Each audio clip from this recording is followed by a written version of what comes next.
ॐ विश्वंदर्पण दृश्यमान नगरी तुल्यं निजान्तर्गतं पश्यन्नात्मनि मायया बहिर्गोद्भूतं यथा निद्रया यः साक्षात् कुरुते प्रबोध समये स्वात्मानमेवाद्वयम् तस्मै श्री गुरुमूर्तये नमः इदं श्री दक्षिणामूर्तये नारायणं पद्मभुवं वसिष्ठं शक्तिं च तत्पुत्र पराशरं च व्यासं शुकं गौडपदं महान्तं गोविन्दयोगीन्द्रमथास्य शिष्यं श्रीशङ्कराचार्यमथास्य पद्मपादं च हस्तामलकं च शिष्यं तन्तोटकं वार्तिककारमन्यान् अस्मद्गुरून् सन्ततमानतोऽस्मि श्रुतिस्मृतिपुराणानाम् आलयं करुणालयं नमामि भगवत्पादं शङ्करं लोकशङ्करं शङ्करं शङ्कराचार्यं केशवं बादरायणं सूत्रभाष्यकृतौ वन्दे भगवन्तौ पुनः पुनः परब्रह्मनिष्ठं स्वतो धर्मनिष्ठं अहिंसैकनिष्ठं स्वशिष्यै सुजुष्टं यतीनां वरिष्ठं गुरूणां गरिष्ठं दयानन्दरूपं मदाचार्यमीडे नमः श्री परमार्थाय संसाराध्यासनाशिने श्रोत्रिय ब्रह्मनिष्ठाय तस्मै ब्रह्मविदे नमः सदाशिवसमारम्भां शङ्कराचार्यमध्यमाम् अस्मदाचार्यपर्यन्तां वन्दे गुरुपरम्पराम् ॐ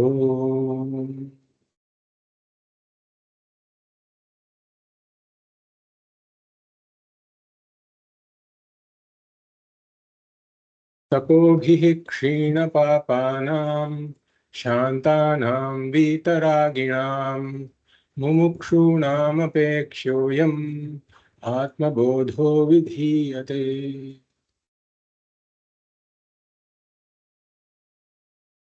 I welcome you all to the 10th class of the Atma Bodha series. We will read verses 15 and 16 that we covered in the last class. Panchakosādiyogena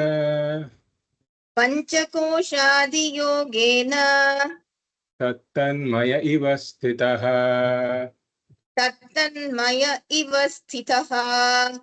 शुद्धात्मा नीलवस्त्रादि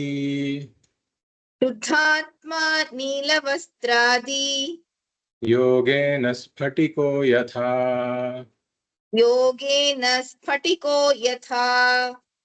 वपुस्तुषादिभिः कोशैः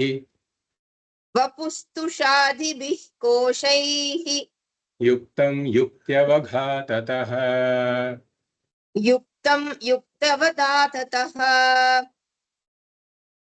आत्मानं अन्तरं शुद्धं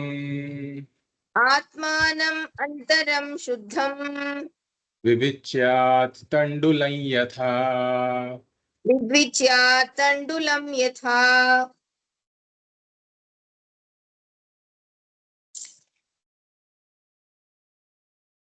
Before the world came into being, Brahman alone was there. Eternal, all-pervading, changeless consciousness. But Brahman alone cannot account for the plurality of the world. Therefore, we say that along with Brahman, Maya was also there. Maya is the entire world in an unmanifest form. And Maya doesn't have its own independent existence. Maya depends upon Brahman for its existence. So Brahman, in association with Maya, projects this entire Jagat. And as we saw, worlds emerge like bubbles in the ocean. And beings emerge like ornaments from gold. So with these examples, Atma Bodha, Gaudapada, is telling us that there is no real creation.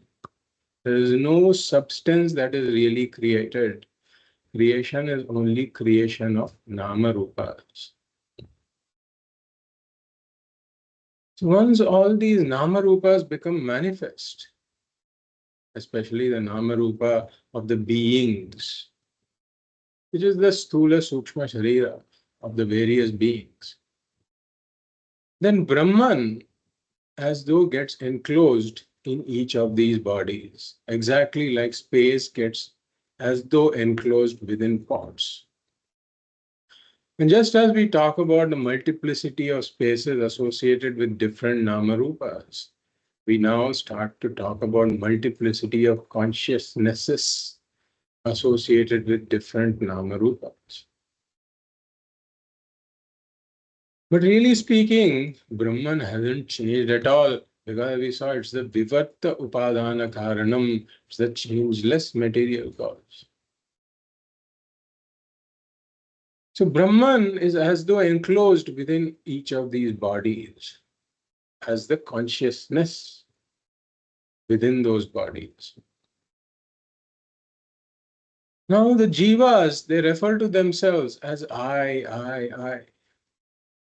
They're really referring to Brahman, because Brahman is the only consciousness, eternal, all-pervading consciousness.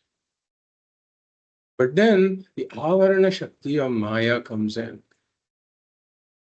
which conceals the real nature, conceals the adhishthanam of the Jagat, the adhishthanam of the beings. And because the adhishthanam is concealed, the jiva does not know his own real nature.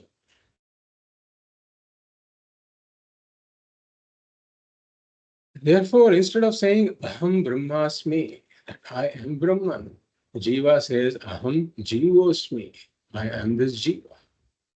That is associated with these upadhis. Therefore, Pancha Koshadi Yogena, this Ātma, which is really the enclosed Brahman enclosed within each of these bodies, we rename it as being Ātma. Panchakoshadi Yogena, it gets associated with these Panchakoshas, these fivefold coverings, as it were. And really speaking, as we saw these fivefold coverings, which are nothing but the Sthula, Sūkṣma, Karana, śarīra, renamed. They're all mithya.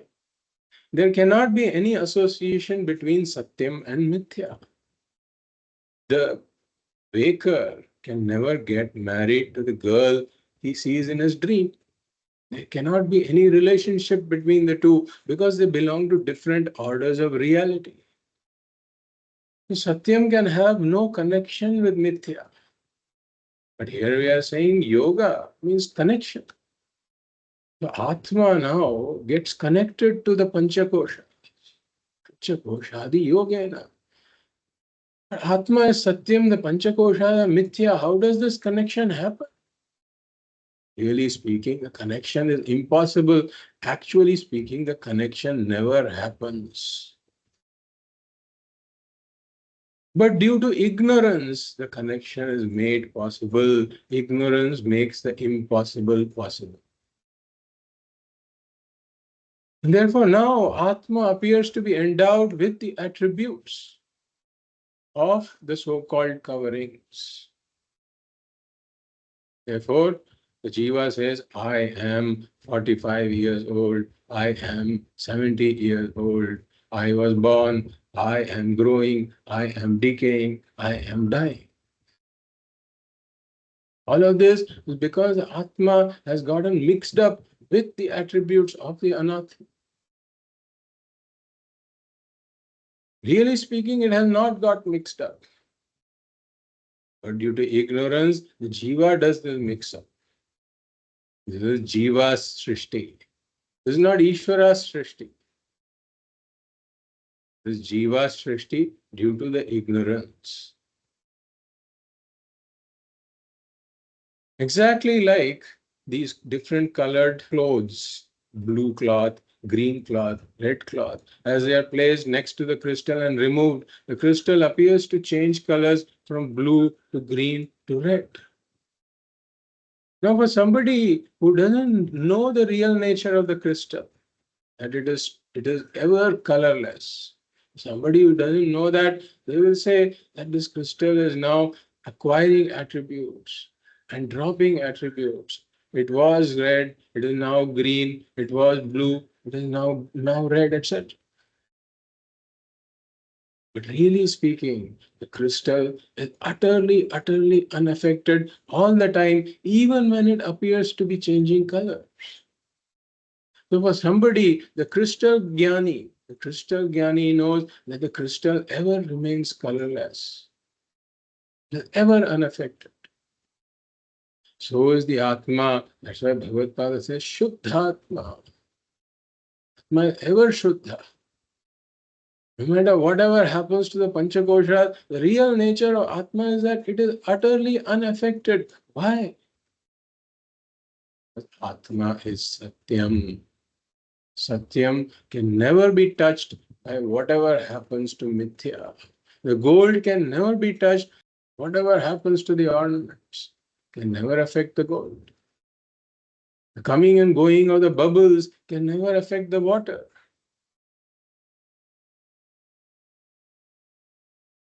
That's why he says, Tattanmaya ivastitaha.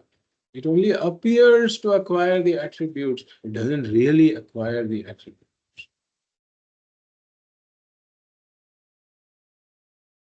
Now, in the next verse, Vapustushadhibhih koshaihi yuktam yuktya. So Bhagavad is talking about now that this mix-up has happened, there has to be some separation that is done. So this sadhana, Vedanta sadhana, can be classified in 3 steps. The first is Ātma Anātma Viveka. And the mix-up has happened, so some separation has to be done. This mix-up has to be sorted out. But just the Atma Anatma Viveka is not enough. We will see that. So the second step is Satyam Mithya Viveka, Satyam Mithya Vichara. This has to be done. One has to come to the point that not only is Atma separate from Anatma, but Atma is Satyam, Anatma is Mithya. Then the third step is Satyam Atmanishtha, Satya Atmanishtha, where one abides as this Satyam, as this Satya Atma. Abides as this Satyam. Claims that I am the Satyam. I am this Atma that is Satyam. So here Bhagavad Pada is just talking about the Atma Anatma Viveka part of it. Sorting out this mix-up. And as we said, Bhagavad Pada gives the example of Tandulam Yatha. Rice is mixed up with the husk, etc. It's in the form of paddy.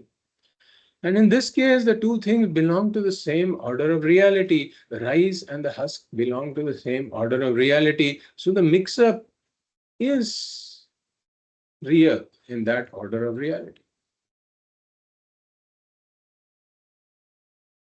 And therefore, physical removal of this mix-up is required. And therefore, this physical pounding is required to remove this mix-up, to separate the rice from the non-rice. But in our case, we are talking about Atma and Atma mix-up. As we said, there is no real mix-up at all. The crystal always remains colorless. Atma is not in the least affected by Anatma. Then I have still done this mix-up like we saw because of ignorance. So the mix-up is because of ignorance. And therefore, no physical separation is required.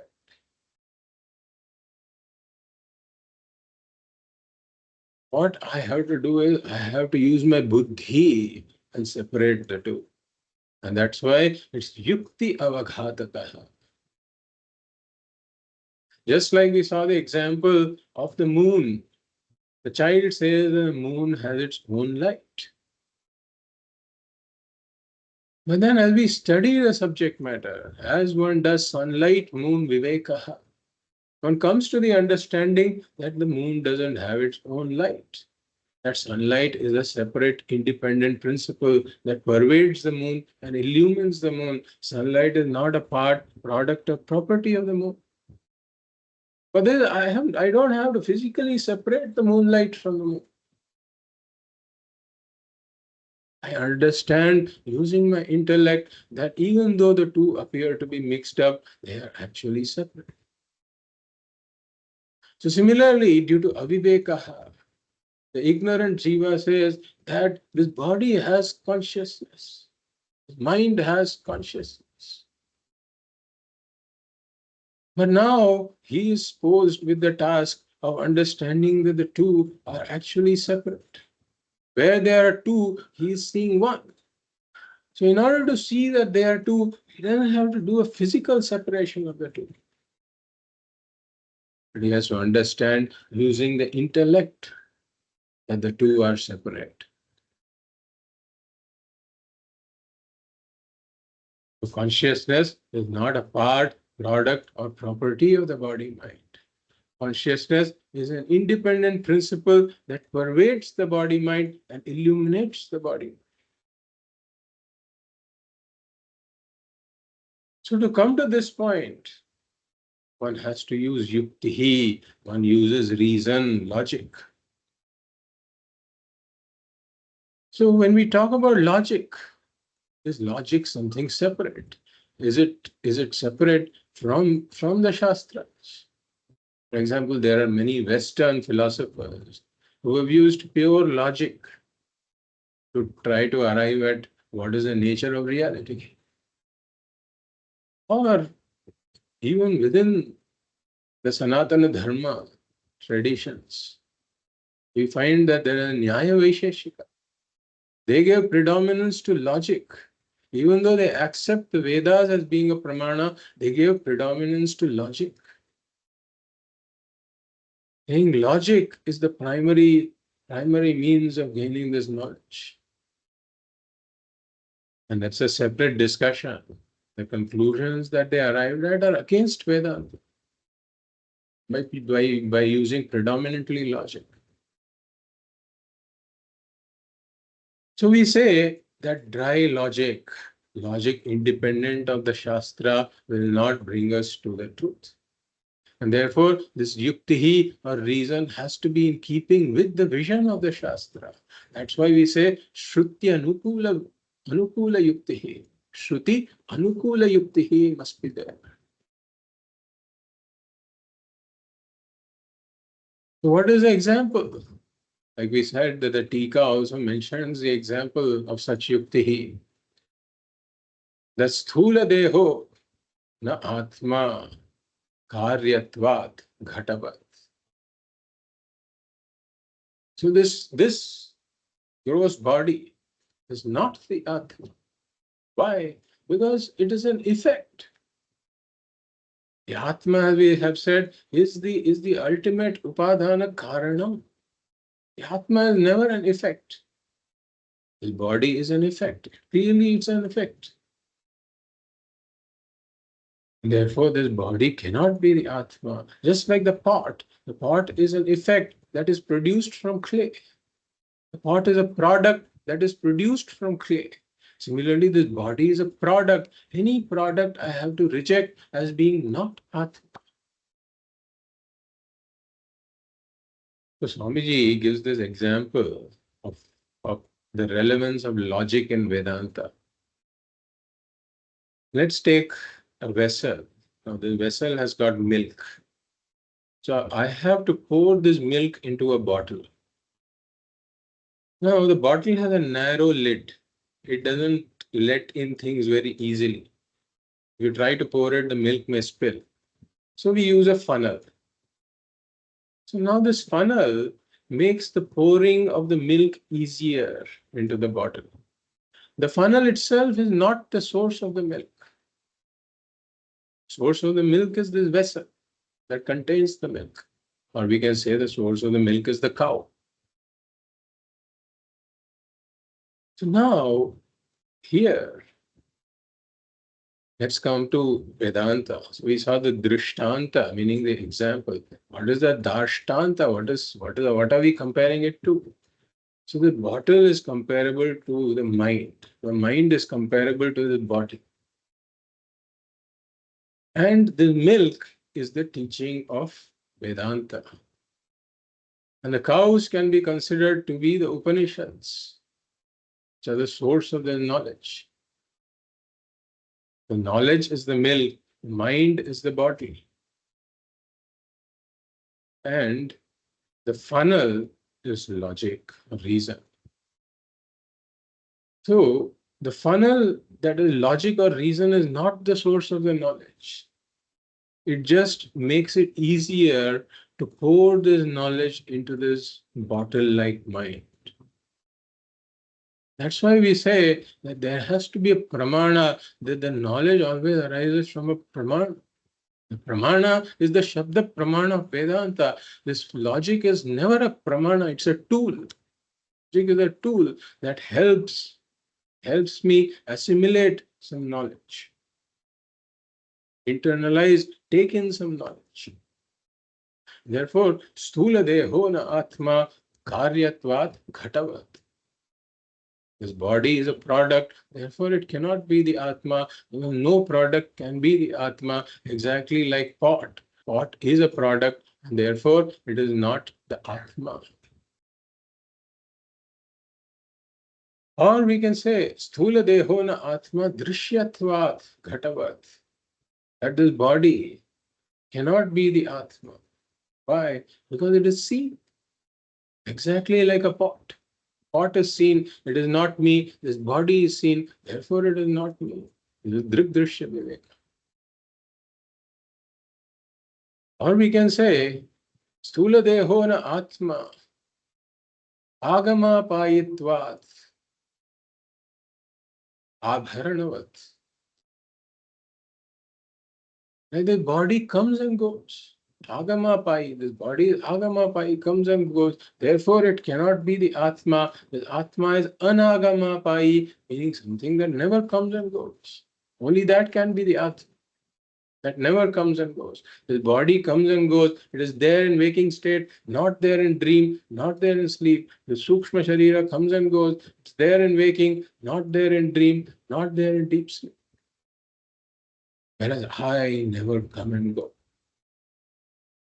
Therefore, I, the Atma, cannot be something that comes and goes.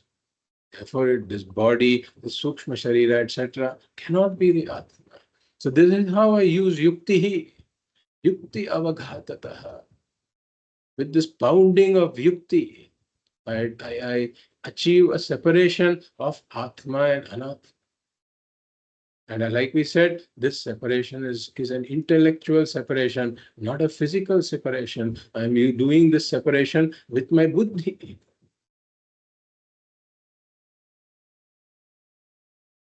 So, these yukti blows that we are talking about,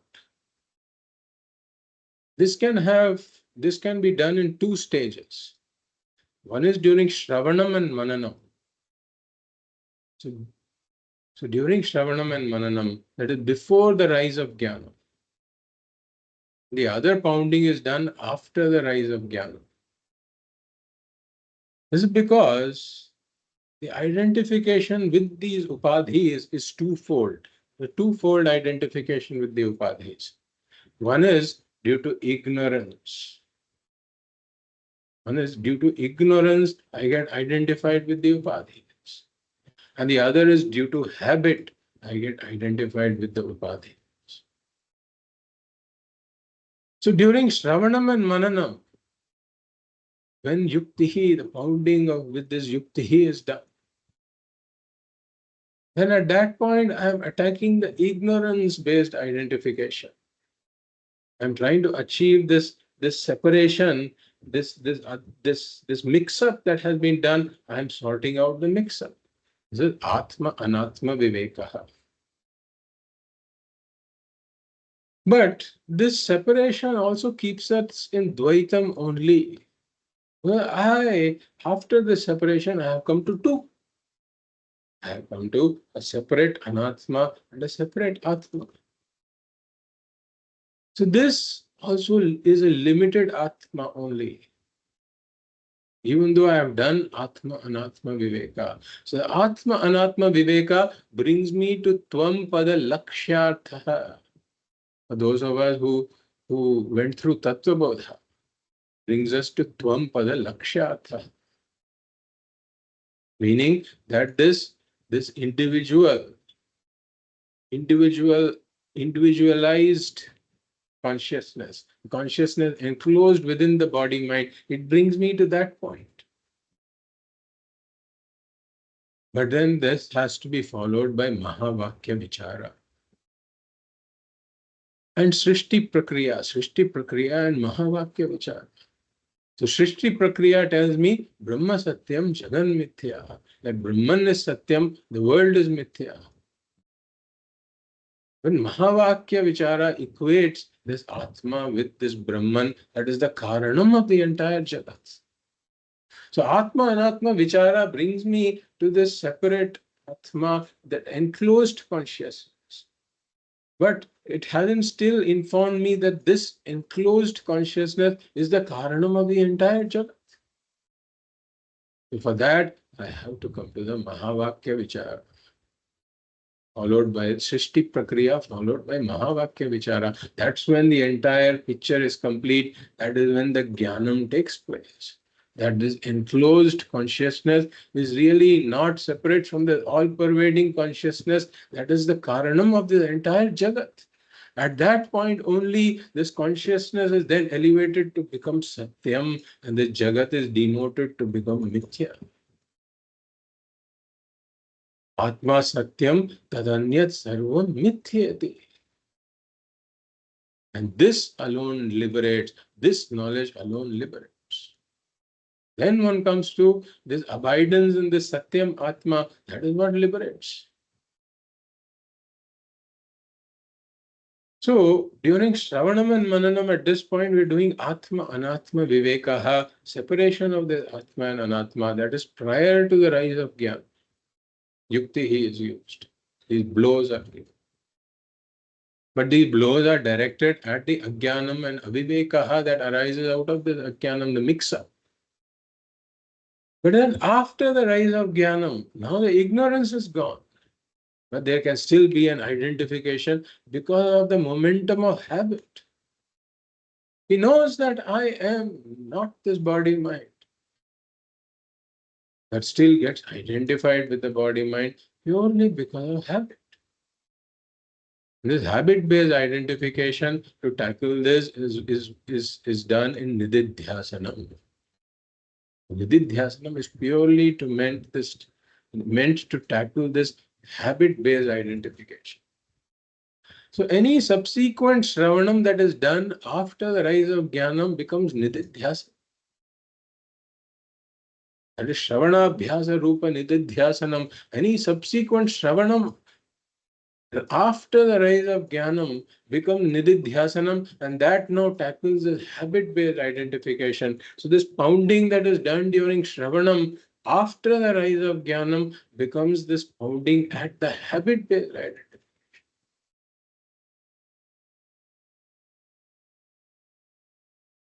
So Yuktya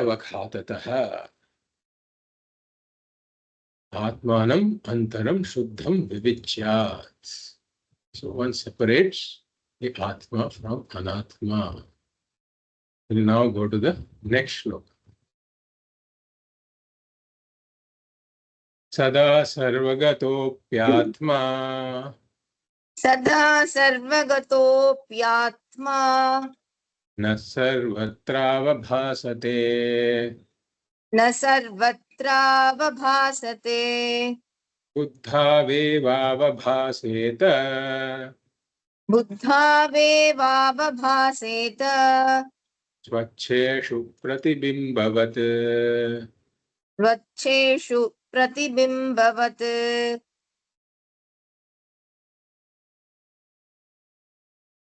Sada sarvagatah api atma. That's how it's split. Sada sarvagato pyatma is sada sarvagatah api atma. Na sarvatra avabhasate. Buddhavevavabhaseta is buddhau eva avabhaseta. Buddhau eva avabhaseta swacheshu pratibimbavat. So in the last shloka we see the word antaram was used. Atmanam antaram shuddham vivicyat tandulayatha. So the Atma, the inner Atma, has to be separated, Bhagavad-pada has said. So the inner, the use of this word antaram or inner can create some confusion. Because it makes it look like Atma is only inside of this body-mind. So let us take the example of the wave and water. You can, in a manner of saying the wave when it's doing the sadhana, it may be told that the water is inside of you. So if we literally take that, then that would mean that the wave is some kind of a container and there is water within that container. It can give rise to that meaning. So this body mind is like a container, there's Atma within this container. But that is not what the reality is.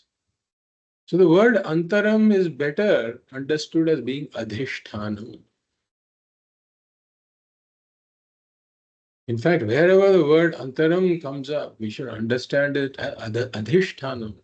Because it leads to a lot of misunderstanding that Atma is inside of this body mind. Therefore, somehow I have to just reject everything and then go after the Atma that is inside the body mind. So water is really the adhishthanam of the wave. And the wave is adhyastham. Wave is just a superimposition, only a nama rupa. Similarly, Atma, Antaram, Atma meaning Atma is the Adhishthanam, this body mind is a superimposition on this Atma.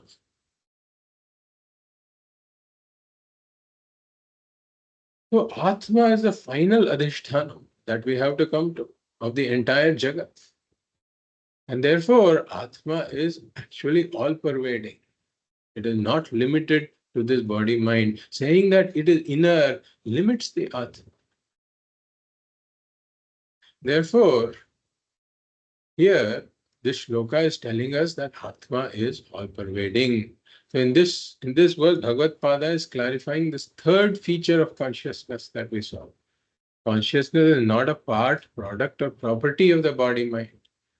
Consciousness is an independent principle that pervades the body-mind and enlimens the body-mind. Consciousness is not limited by the boundaries of the body-mind. This is what Bhagavad-pada is telling us here. So sada sarvagataha Atma. So Atma is ever all-pervading. Sarvagataha is sarvatra gataha. Sarvatra gataha means gataha means gone. Sarvatra, sarva is everywhere. So gone everywhere, meaning all-pervading. Sada, always. So Atma is always all-pervading. So consciousness is not limited by the boundaries of the body. So when we talk about this inside the body and outside the body, we are talking about relative to the body. So for example, I can say that my liver is inside the body. Liver is inside the body. Or the mic is outside the body. So now we say that when we say consciousness is both inside and outside the body, it is not at the same level like liver is inside the body. Similarly, consciousness is inside the body and mic is outside the body. So consciousness is outside the body. It is not exactly like that. Let us say that this person in the dream, there's a person in the dream who says that the liver is inside my body. He's referring to the dream body. He says liver is inside my body. And then mic is outside the body. He's saying this in the dream. But now consider with reference to the waker who is asleep, what is going on, right? So the liver that is inside the dream body is inside the waker. It is not outside the waker, or it is not outside the waker. It is also inside the waker. But this mic that is outside the dream body is also inside the waker. It is not outside the waker. So really speaking, that the liver, the dream body, the mic that is outside the dream body is all inside the waker who is asleep. In fact, the whole of dream space is inside the waker who is asleep. So similarly, here too, when I say the liver is inside this body, the liver that is inside the body is also within consciousness. And then mic that is outside the body is also within consciousness. In fact, the whole body, the liver, the mic, whatever we talk about, inside and outside, everything is within consciousness. And therefore, consciousness is all-pervading. So now there can be a question that if consciousness is all-pervading, then why is everything not conscious? Why is the mic not conscious? Like you said, thankfully the mic is not conscious. Because like Swamiji says, as it is, there are sound engineers who try to improve the fidelity of the sound with a lot of effort. Now, the mic had its own consciousness and it had its own moods, etc. And it would make sound engineering impossible. So thankfully, there are things in this world that are not conscious. But if consciousness is all pervading, why is everything not conscious? If there is consciousness, this mic is within consciousness, like we said. So consciousness is as much enclosed within that mic as it is enclosed within this body. Why is this mic not conscious? Why is the desk not conscious? This is why Bhagavad Pada uses the word api. Sada sarvagataha api Ātma. So he's saying, even though consciousness is all-pervading, even though Atma is all-pervading, he's bringing in the even though. He says, na sarvatra avabhasate. This consciousness is not experienced everywhere, even though it is all-pervading. Exactly like sunlight is all-pervading. But at night, the sunlight is still pervading the sky, the space. But it is noticeable only where the moon is. The sunlight is there around the moon also. How do we prove that the sunlight is around the moon? And if we ask Elon Musk, then Elon Musk might help conduct this experiment where he sends a few rockets to space with large mirrors, and he puts these mirrors around moon, right? Then at night, if we look up, then we will see that the the mirrors around the moon, they are also glowing. Why? Because they are reflecting sunlight. So now he removes the mirror, then the sunlight is not manifest. He places the mirrors, then sunlight becomes manifest.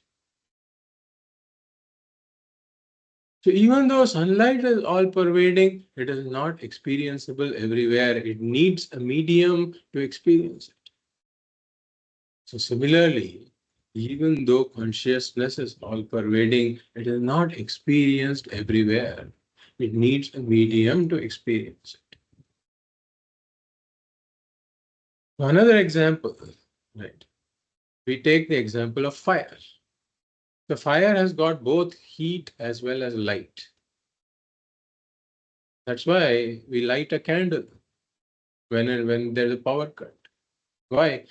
Because it also gives out light. But then let's say that we heat water with fire, or we heat sand with fire.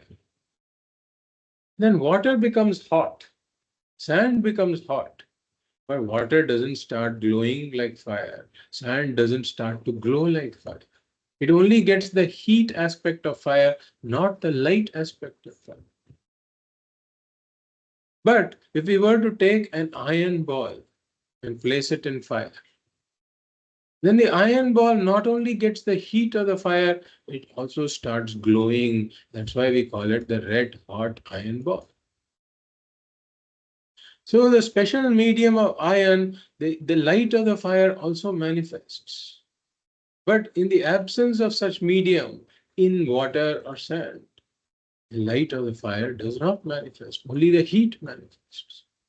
Similarly, we say that Atma is of the nature of Sat Chit, existence and consciousness.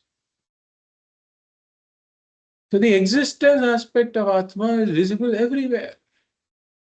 We say the mic is existent.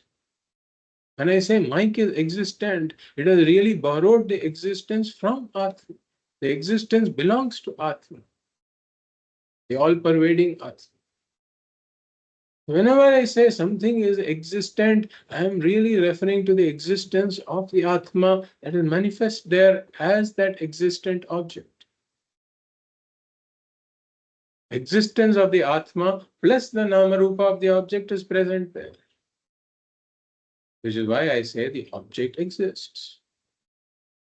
But I don't say the object is conscious, because the consciousness aspect of Atma is not manifest in that medium.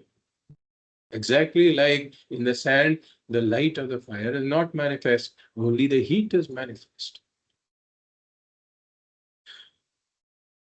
So the consciousness of Atma to become manifest, it needs a special medium. That is why we say only for some things, like this amoeba is, this monkey is, this human being is.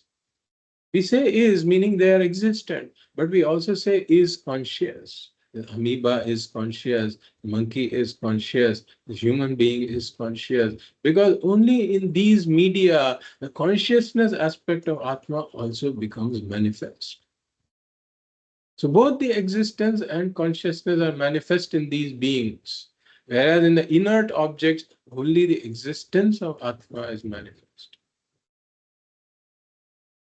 So what medium is required? So his Bhagavad says, Sada sarvagataha api Atma na sarvatra avabhasate, meaning that even though Atma is all-pervading, the consciousness is not manifest everywhere. Where is it manifest? Buddhau eva avabhaseta, meaning that it is manifest only in the buddhi, meaning the sūkṣma śarīra. Sūkṣma śarīra is required for the consciousness to become manifest. Why? Because the sūkṣma śarīra is made of these fine panchabhuta, the apanchīkrita panchabhuta, bhutaihi kritam, which are capable of reflecting this consciousness. So swachheshu pratibimbavat, exactly like in our day-to-day life, pratibimba is available only in objects that have a very fine surface. Swachheshu, meaning that in pure, very smooth, fine objects, this reflection becomes apparent. So similarly, the Atma also manifests only when these apanchīkrita panchabhutas are there, which is in the sūkṣma śarīras of the beings. So Atma is all-pervading. We call it the Bimba Chaitanyam. Bimba Chaitanyam is all-pervading, meaning the original consciousness is all-pervading. But this pratibimba chaitanyam, or this reflected consciousness in the buddhi, in the sūkṣma śarīra of the being, is only available where the sūkṣma śarīra is. And therefore, all these living beings, they have sūkṣma śarīras. The inert beings, they don't have sūkṣma śarīra. And even this degree of manifestation of the consciousness, that also depends upon the nature of the sūkṣma śarīra. For example, there is a distribution of sattva, rajas, tamas. So with this distribution, the degree of manifestation of the consciousness can vary. Exactly like in our life, we may see some reflecting media where the reflection is dull because the surface is not very, very smooth. But then there are others where the reflection is very, very clear because the surface is extremely smooth. So similarly, we have this sūkṣma śarīra in the plants, for example. So in the plants, this consciousness, reflection of consciousness is there, but the reflection is not very, very clear. That's why in plants there is response to the stimuli. For example, you can see these touch me nots. If you touch it, then it responds to my touch. But then the reflection of the consciousness is not so manifest that it has an idea of I. Self-awareness, etc., is not there. Emotions, etc., are not that visible. But if we take animals, in animals, this consciousness is manifest to a greater degree. And that's why the animals do not only respond to stimuli, but they have emotions like fear. That's why when they are afraid, you can see that they also have palpitation, etc. Or they run away from the scene. But even in animals, we say that this self-awareness is not very developed. And self-judgment, etc., is not there. That's why this cow, if it has got these twisted horns, like Puja Swamiji said, the cow doesn't have this complex, inferiority complex, because I have these twisted horns and the neighboring cow has got very nice straight horns, beautifully curved horns. So the cow has no inferiority complex.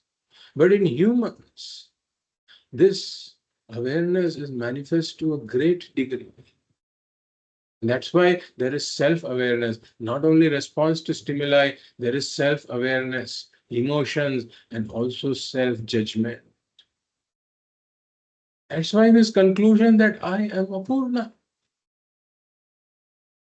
And then this endless struggle for becoming Purnaha. That's why a human being alone has got this problem of samsara in that janma. Because the animal janma, in that janma, the samsara is not very evident. Of course, it has to go through suffering, etc. But it cannot strive for moksha, purusharthas in that janma. But in the human being's case, this conclusion, the self-judgment is there. Why? Because the self-awareness is manifest to a very acute self-awareness and self-judgment. So svacheshu pratibimbavat. So here Bhagavad talked about this all-pervading Atma and why it is only manifest in certain beings. Now we'll go to the next sloka.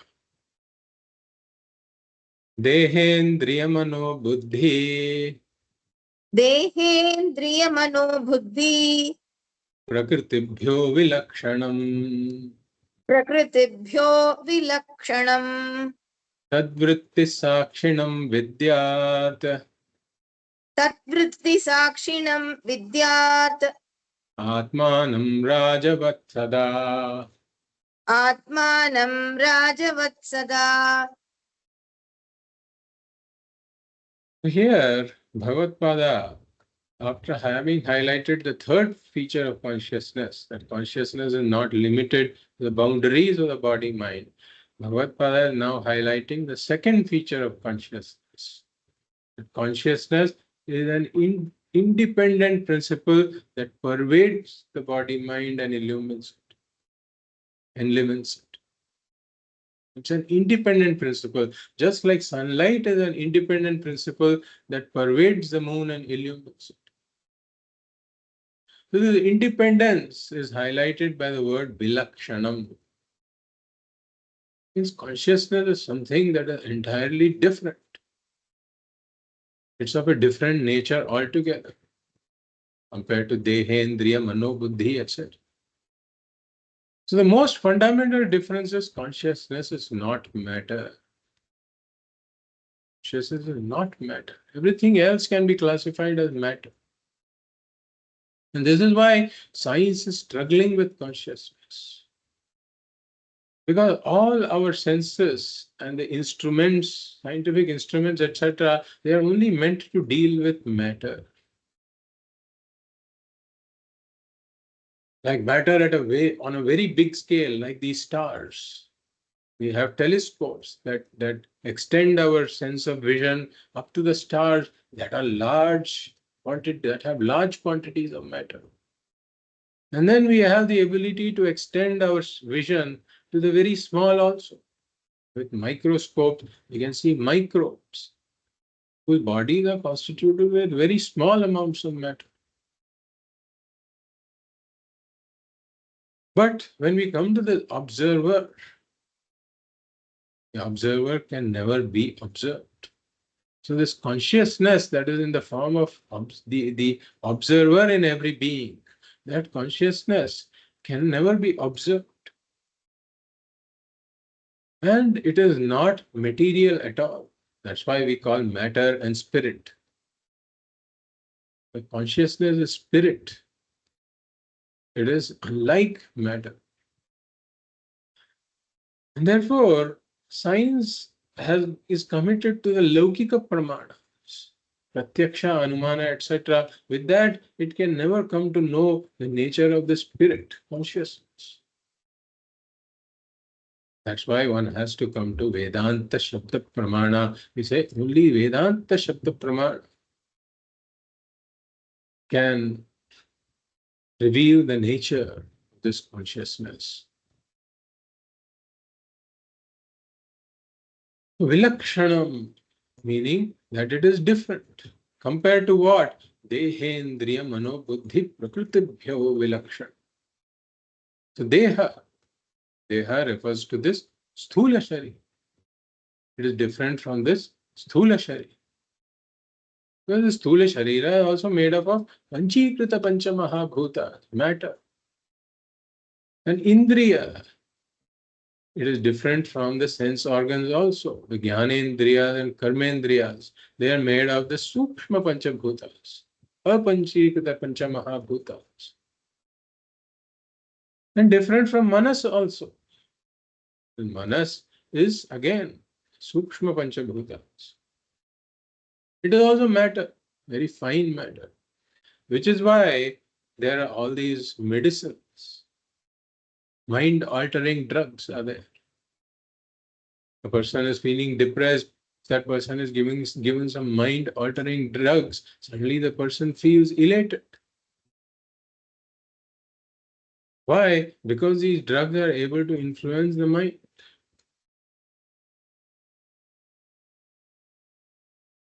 And determine the moods. The mind is also matter. And buddhi is also matter. That's why we say that for somebody who is a student of Vedanta, one needs a sūkṣma buddhi, meaning a very fine buddhi is required. And for that, a sattvic diet is also recommended because of the subtle aspect of the food, the subtle matter that is in the food, that goes and influences the buddhi also. So dehendriya mano buddhi prakrutibhyaha vilakshanam. What is prakriti?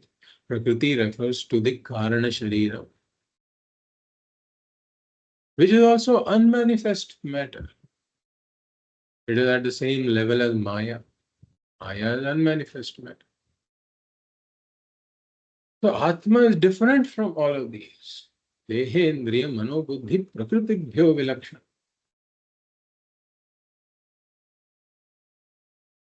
So in what ways is it different?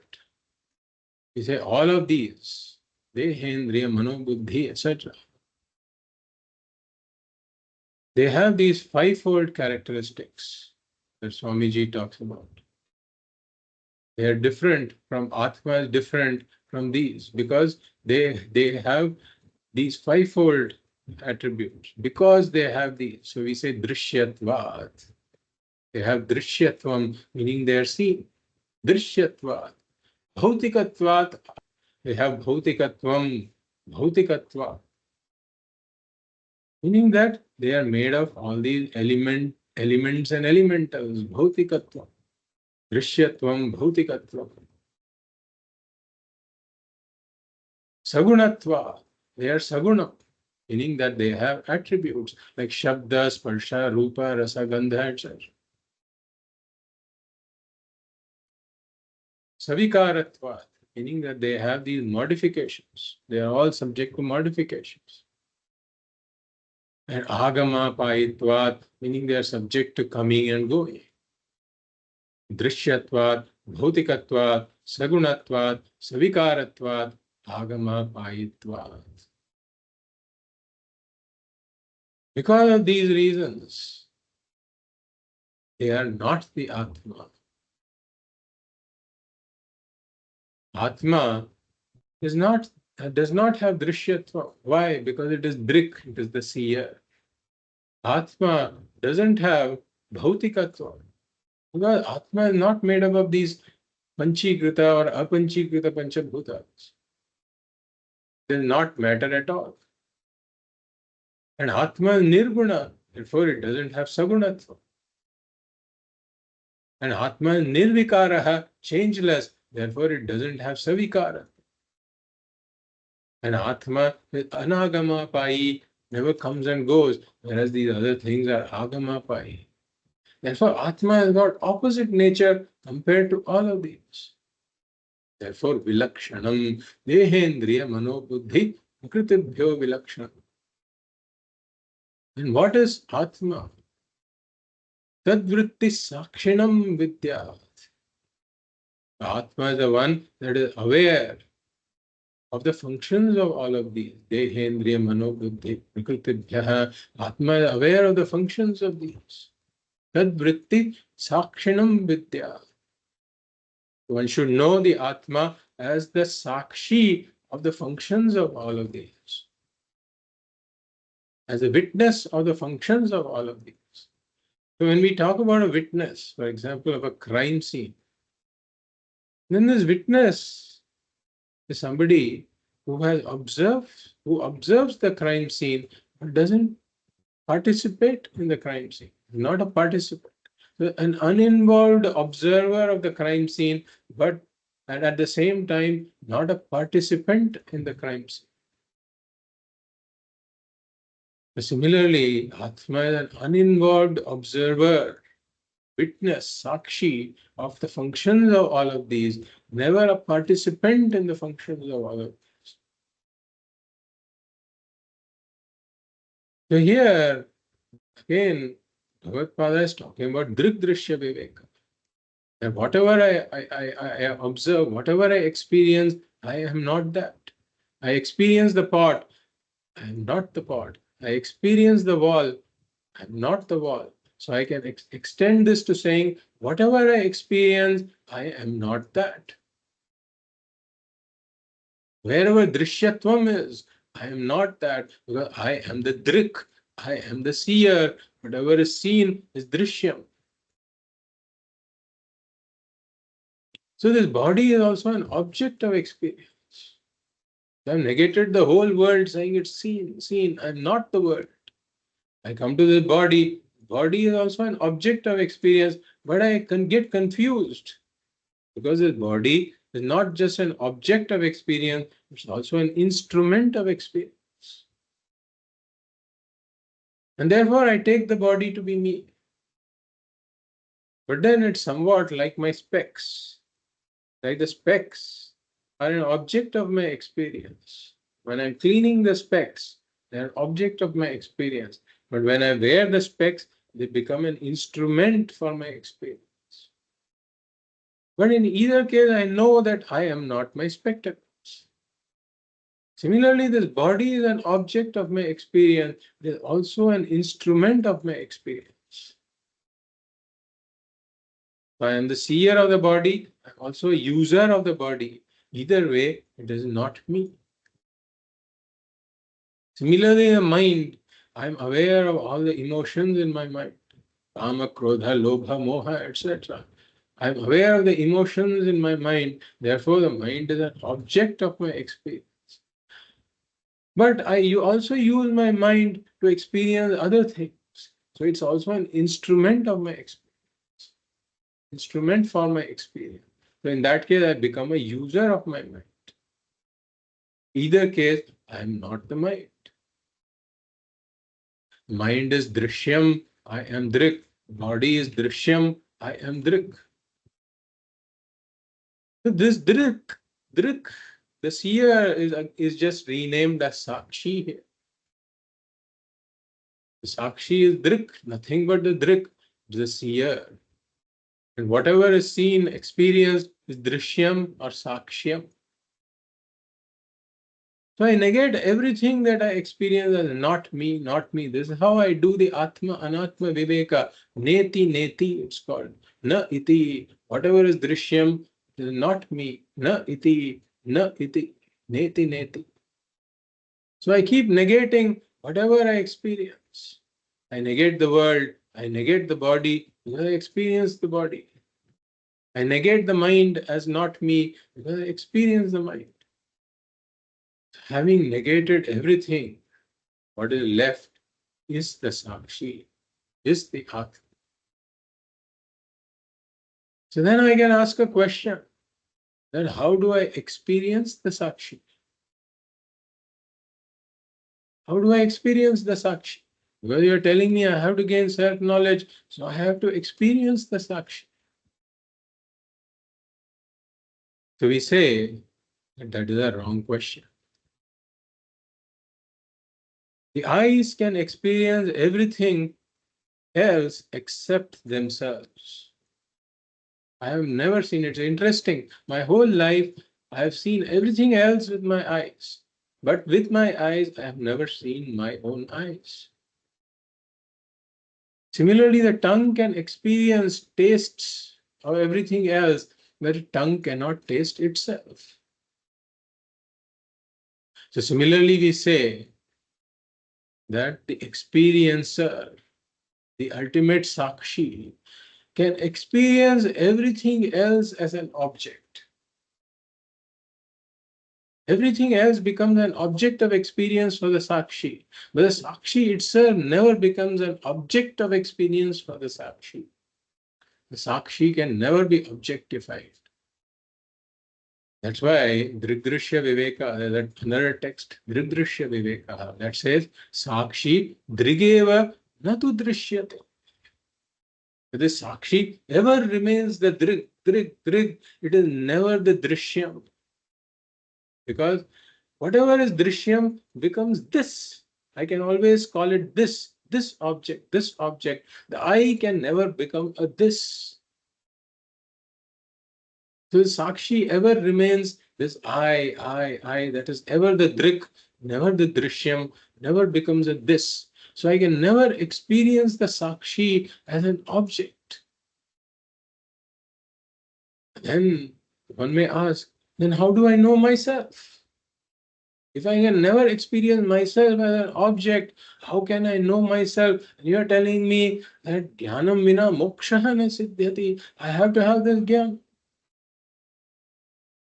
So we say that you're right, that the ultimate experiencer can never become an object of experience. But we say that it need not become an object of experience to gain self-knowledge.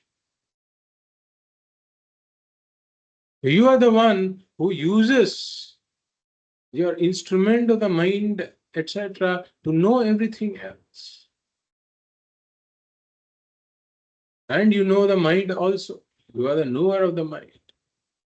But you yourself don't have to become an object to know yourself, because you are self-evident. As we saw, Swayam Prakashate Hyatma Megha Paye Anshumani. The Atma is Swayam Prakashaha. It is self-evident. Meaning, I first know that I am.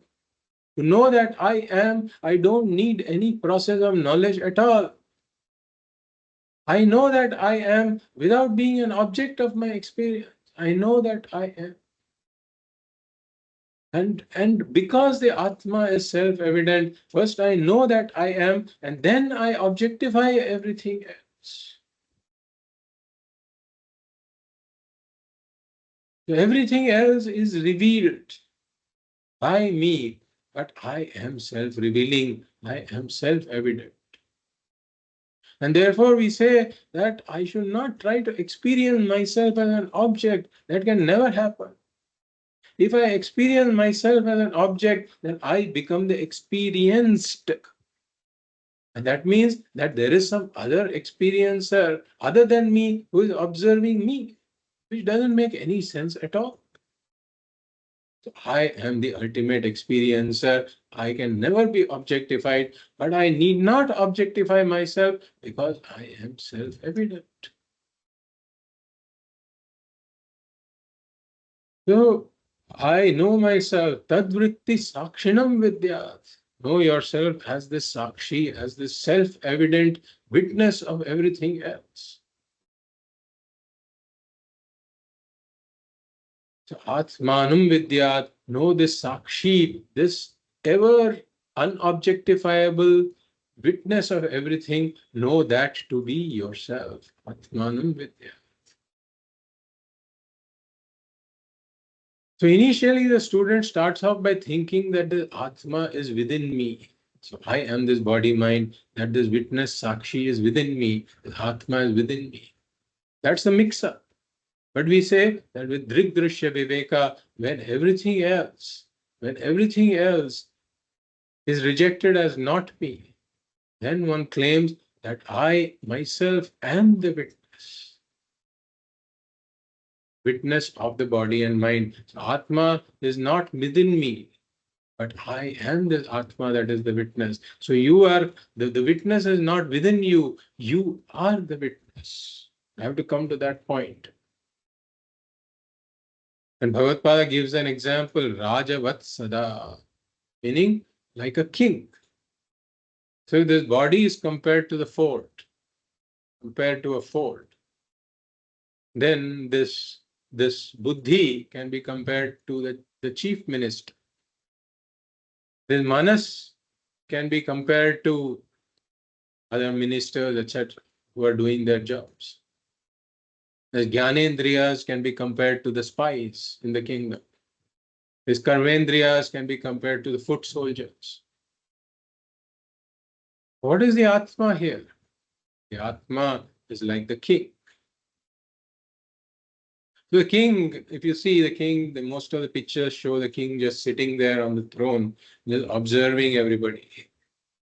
And then there's all this going on. There's a dance concert going on, or there's some musicians playing, and then there are ministers sitting there, and then there are all these people around, and the entire everybody is working in the kingdom. All these activities happen just by the mere presence, in the mere presence of the king. The king himself doesn't directly engage in all these activities. Similarly, Atma is there purely as a witness of the functions of dehendriya mano buddhi prakritibhya vilakshanam tat vrittis sakshinam. Just as a witness of functions of all of these.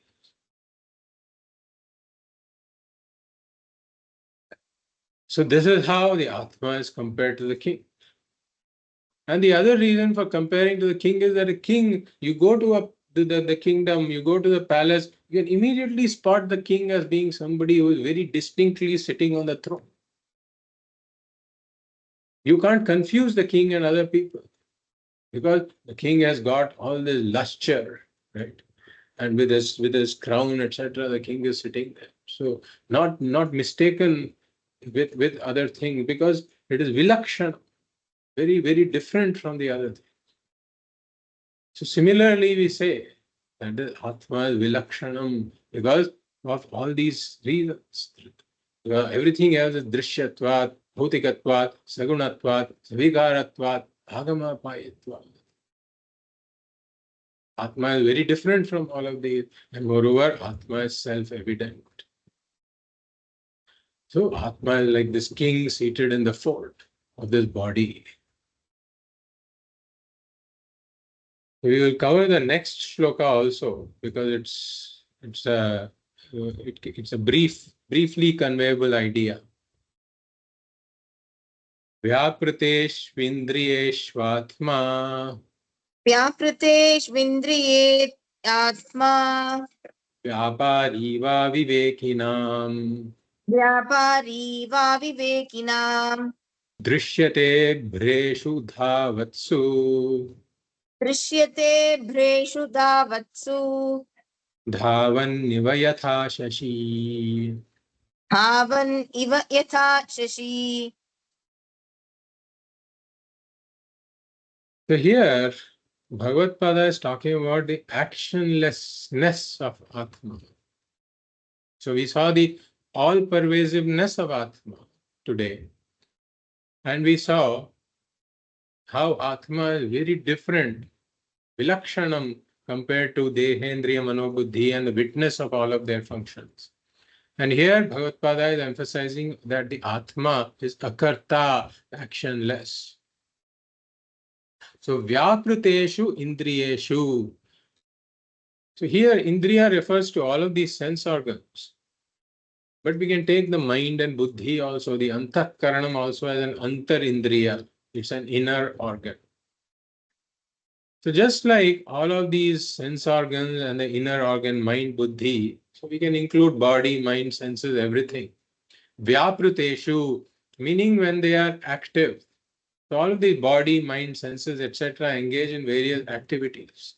Like they move around and they engage in thoughts, emotions, etc. So all of these various activities of the body, mind, senses. When these activities of these senses are going on, so vyapriteshu indriyeshu, this is sati saptami, we call this sati saptami, it's in the saptami vibhakti, meaning this being the case. So when these indriyas, all of these body, mind, senses are involved in various activities, we add a when there. So we add satsu, meaning when. So Atma vyapari iva drishyate. So Atma also appears to be a vyapari, meaning Atma also appears to be engaged in all of these activities. So like we say that the sun rises in the east and sets in the west. So we attribute motion to the sun. Sun is really speaking motionless. But due to a mistake, due to a mix-up, we attribute all these, the activity of rising and setting to the sun. Or when we are seated in a train, for example, then the next train, when it moves, it looks like my train is moving. So there is transference of attributes. The activities of the body, mind, senses, etc., they are transferred to the Atma. There is another case of transference of attribute because of not understanding the nature of the Atma. The attributes of mithya, body, mind, senses are transferred to the Satyam Atma. When the body travels, I say, I am traveling. So I have just traveled from Madhya Pradesh to Andhra Pradesh, one may say. So one attributes the location of the body mind to the Atma and also the travel of the body mind to the Atma. Or when the body mind senses are engaged in hectic activity, I say that I have done a lot of work today. I have worked very hard today and I am tired. So even this tiredness of the body mind is attributed to I, the Atma. But Bhagavad says this is done by those who don't understand the nature of the Atma, by avivekina. So vyapriteshu indriyeshu satsu Atma vyapari iva drishyate. To whom? For those who don't have the viveka, avivekina. And you can go back and look at the Tika. And there, Padmapadacharya tells us that avivekinam are those who are Guru Shastra Rahitanam, meaning those who don't have exposure to the Guru and the Guru explaining the Vedanta Shastra. They will really attribute one of the activity of the body-mind to the I. Say, I have been very busy, I am very active, I am tired. This is the vision of those who don't have the access to the Guru and Shastra. Avivekina. So Bhagavad gives an example. So drishyate abhreshu dhavatsu satsu dhavan iva yatha shashi. So here again sati saptami is used, meaning when the clouds are moving, he says. Abhreshu dhavatsu. Abhreshu means clouds. Dhavatsu means are running. And it is in Saptami Vibhakti. Because when the clouds are running, Abhreshu dhavatsu satsu. Shashi dhavan iva drishyate. Shashi means the moon. So when the clouds are moving, the moon appears to be moving. So here, Shashi is really a Nakaranta Shabda, Shashin Shabda. Like Sākṣin is also a Nakaranta Shabda, Sākṣin Shabda. Similarly, Shashin, the Nakaranta Shabda. And its Prathama Ekavachanam is Shashi. Shashi, Shashinam, Shashinaha. So what does Shashin mean? Shashin means Shashaha Asya Asti. It is Shashin. The Shashaha means a rabbit. Rabbit. The one that has the mark of a rabbit is called Shashi. Why a rabbit? I don't know if you have observed the moon, but on a Paurnami night, if you observe the moon, then you can see that all these craters of the moon, right, that are visible. And it so happens because of various laws of physics. And if you can go back, you can ask YouTube this question: why do we only see one side of the moon? Right? A very detailed explanation on physics as to why only one side of the moon is visible to us. You have never seen the other side of the moon. So since thousands of years, right, only one side of the moon has been visible to us, and there is an explanation in physics as to why that happens. Very interesting explanation. But anyway, we won't get into that. But whichever side of the moon has been visible to us, and Bhagavad has also seen it. That is why he's writing. So that one side of the moon that is visible to us, the craters on the moon, they kind of take the form of a rabbit, like which is sitting like this with two ears. So interestingly, I had independently thought that when that something looks like a rabbit, the form of a rabbit there. And then saw that there it is mentioned in the Vedantic text also. So when you get the next opportunity, if you have not noticed it, please see the moon on a Paurnami and see that form of the rabbit there. So Shashi means one that has the mark of a rabbit. So this Shashi Dhavanniva Drishyate, the Shashi appears to be moving. In fact, the moon is moving, all right, but it appears to be moving very fast, much faster than its regular movement. Why? Because the clouds are moving fast. Winds make the clouds move, but instead of attributing the motion to the clouds, one attributes the motion to the moon. So we are superimposing the activity of the cloud upon the moon. Now a child might say, look, move, the moon is moving. Really speaking, it's the clouds that are moving. So we may laugh at the child when he says that. Bhagavad says that we ourselves are making the same mistake at a different level.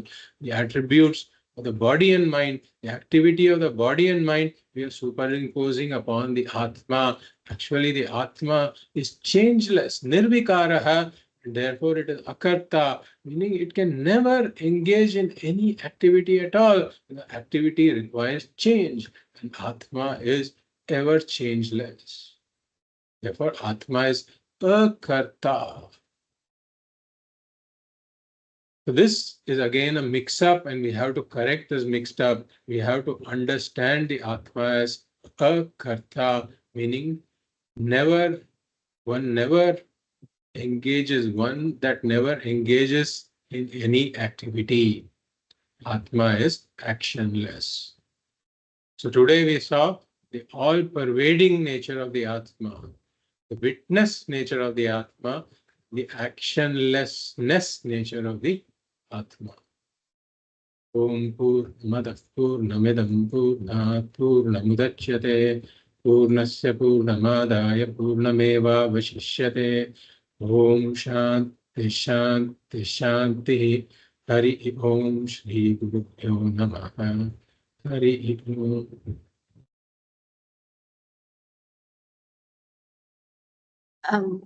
Satyanji, I have a doubt. Yes.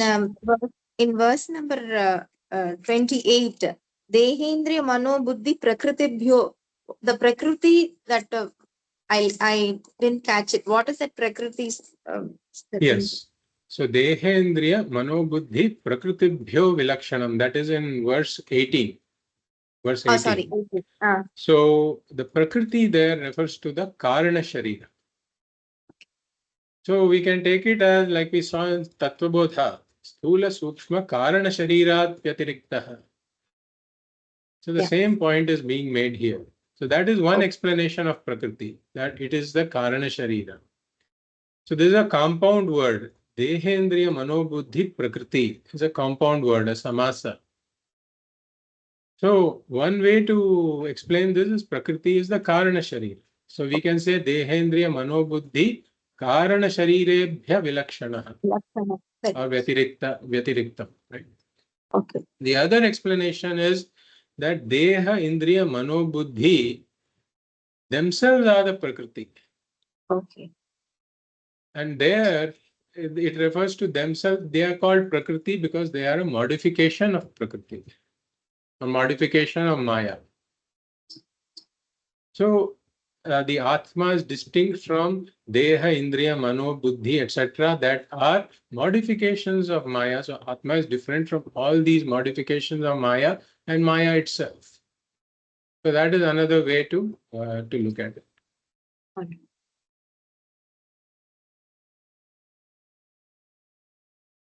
Any other questions or comments? So Yes. it's because of Maya, the Prakriti, it's exhibited, right? So you said Maya is unmanifest, but Maya is the reason for the Nama and Exactly. Rupa. Exactly. Right. Right. So that's why you say it's unmanifest? Yes, the Maya itself is unmanifest because it is really the finest form of matter. It is also matter. It is the primordial matter, right? Mm-hmm. Just like matter, we are classifying in at two levels, right? We say sthula matter, which our senses can observe, right? Mm-hmm. And sūkṣma matter, which our senses cannot observe. But I know my sūkṣma śarīra because I am aware of it, aware of what is going on in my mind. So the mind is also a subtler form of matter. But Maya is the subtlest form of matter that is possible. And it is said to be unmanifest, meaning that it cannot, there is no nama and rupa associated with it. It cannot be observed at all. For example, in our deep sleep, right? In our deep sleep, what is it like? There is just the consciousness aspect is there. Atma is there. But then there is no visible nama rupa at all, right? So there is absence of all nama rupa. But we don't say that it is an absolute absence of the nama rupas, because the nama rupas re-emerge when I wake up. When I wake up, I see the entire nama rupa, everything emerge again. So we say that the nama rupas were there in an unmanifest form, and they become manifest at some point. So this unmanifest form records that I had a deep sleep. Exactly. So that I was asleep is recorded in my own karana śarīra. And the karana śarīra is unmanifest. So in an unmanifest form, my experience of deep sleep is recorded. And when I wake up, I'm able to recollect my experience of a deep sleep. So similarly, we say at the beginning of Srishti, at the beginning of creation, right? The Atma, Brahman was there, consciousness was there. But then the entire Srishti has emerged, right? So something cannot emerge out of nothing. So Brahman is changeless. So this changeless Brahman cannot account for all of these variety of Namarupas. So all of these varieties of Namarupas were there in an unmanifest form in Maya. Exactly like when you boot your machine, right? When you boot your computer, suddenly you see all of these graphics and all Windows logo, etc. appearing, right? Or Mac logo appearing. Where is it appearing from? You can now see it on the screen. But all of this was stored in the hard disk in an unmanifest form. That is now becoming manifest. So similarly, all of these Namarupas of the Jagat, all of these Jivas, Namarupas, they are all there in an unmanifest form. Karana śarīra of every Jiva is there. The entire world is present in an unmanifest form. So during Srishti, all of these unmanifest becomes manifest. Maya is the unmanifest form of the entire world. Does that clarify? Yeah.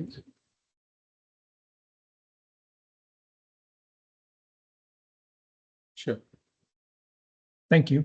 Okay. Hari. Hari Om.